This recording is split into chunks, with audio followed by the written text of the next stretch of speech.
Have moments of fear ever slowed you down or even stopped you in your tracks? By the end of this video, you're going to know exactly how to move through the fear so that you can triumph on the other side.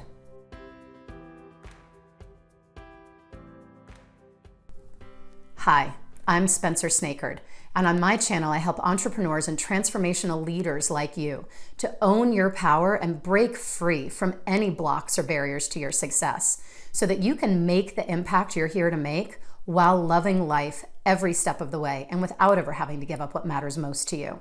Today we're talking about fear, why you experience it, and how to move through it so you don't have to be stopped by it. Let's start with a base understanding of our hardwiring as human beings. What is our number one job in life? Number one, you got one job. What is it?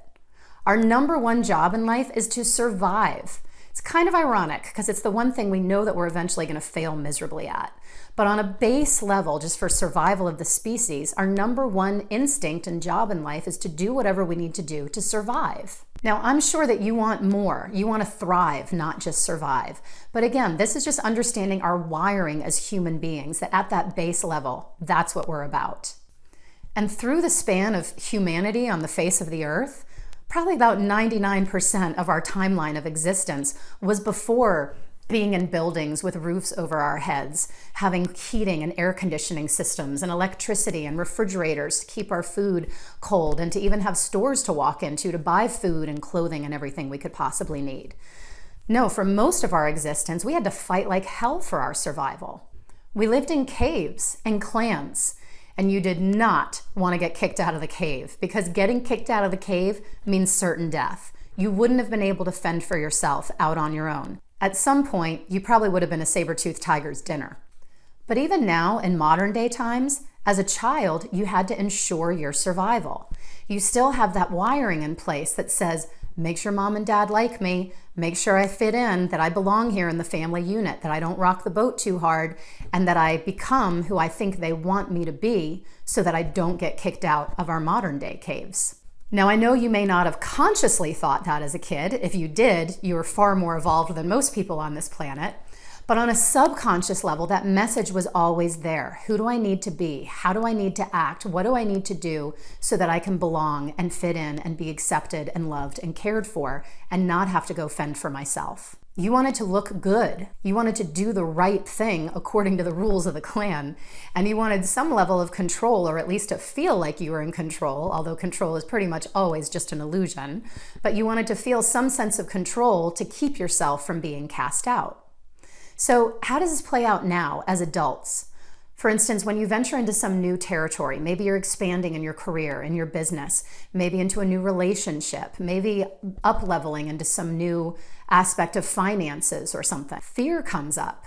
It's like we're stepping out, wondering what's lurking in the shadows or hiding behind the rocks, ready to pounce on us and drag us off to our death. And even if it doesn't feel like there's impending doom of physical safety threats in your way, there's still that underlying fear of, what if I fail? What if I completely blow it? What if I make a huge fool of myself or I offend somebody? And ultimately, you still end up worrying about being cast out. And what happens when we're cast out? Certain death. You noticing a pattern here? The thing is that most of those fears are imagined now. They're illusions. There are no tigers hiding in the shadows waiting to drag you off. It's been said that everything you want is on the other side of fear. The thing is, fear's not going away. You have to go through it. If you want to get to the other side, you can't go around it. You can't eliminate it. You got to go through it. Learn to dance with it and embrace it and love it every step of the way. All right, that might be a little bit of a tall order for right now, but at least let's talk about how you can get through it. So how do you move through the fear? Well, ultimately, it takes courage and vulnerability.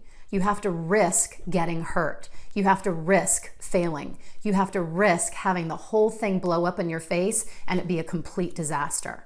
That's not to say it will be a disaster, but you have to be willing to take that risk and know that sometimes it will. As Brené Brown says, courage and vulnerability are really the same thing. She defines vulnerability as uncertainty, risk, and emotional exposure.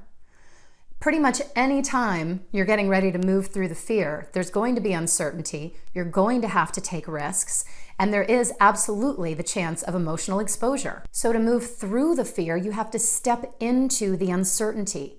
Take the risk. It might be a total disaster, but you're never going to get what you want without taking the chance. Let's use relationships as an example. If what you say you want is a loving, connected, passionate relationship, but the way you're being in pursuit of that relationship is guarded, you're armored up, you got the walls up, you're being combative, distrusting, the two cannot exist in the same space. You cannot create loving, trusting connection in a space of being guarded, armored up, and combative. They just can't happen in the same way. You've got to be willing to take that armor off, to take the risk to potentially get hurt in order to know the true love that's on the other side of the fear. Prior to meeting my husband, I had been in a 14-year relationship that, let's just say, was not the most loving, connected, trusting partnership. I had numerous reasons to not trust. I knew that there was no way that carrying the past with me into the new relationship I wanted was ever going to work. So I made it a game for myself, actually. When my husband and I first met, I made it a little mental game for myself that anytime I had any kind of thought of like, oh, don't say that, or don't let him know that, it almost became a rule then for myself that I had to say it. I had to put it out there. And I had to put it out there in a responsible way, not just like a bleh, let me just throw up my verbal vomit on you. So it became an opportunity. I made it an opportunity for myself to be vulnerable, to be courageous, to take risks by being fully me, fully expressed, fully myself from day one of our relationship. And now we have the most amazing relationship that I could have ever even dreamed of. He loves me for all that I am and all that I'm not. All of my awesomeness and all of my dark and scary places. And we have this incredible connection from being real with each other and being vulnerable and taking those risks, from moving through the fear together. Anything you want, business, career, social impact, income, health, money, family, relationships, whatever it may be, anything you want requires you to go through the fear. So I challenge you. What risk can you take on today? Just thinking about it isn't going to move you forward, and I challenge you to take an even further risk by sharing it in the comments with us. See you in the next one.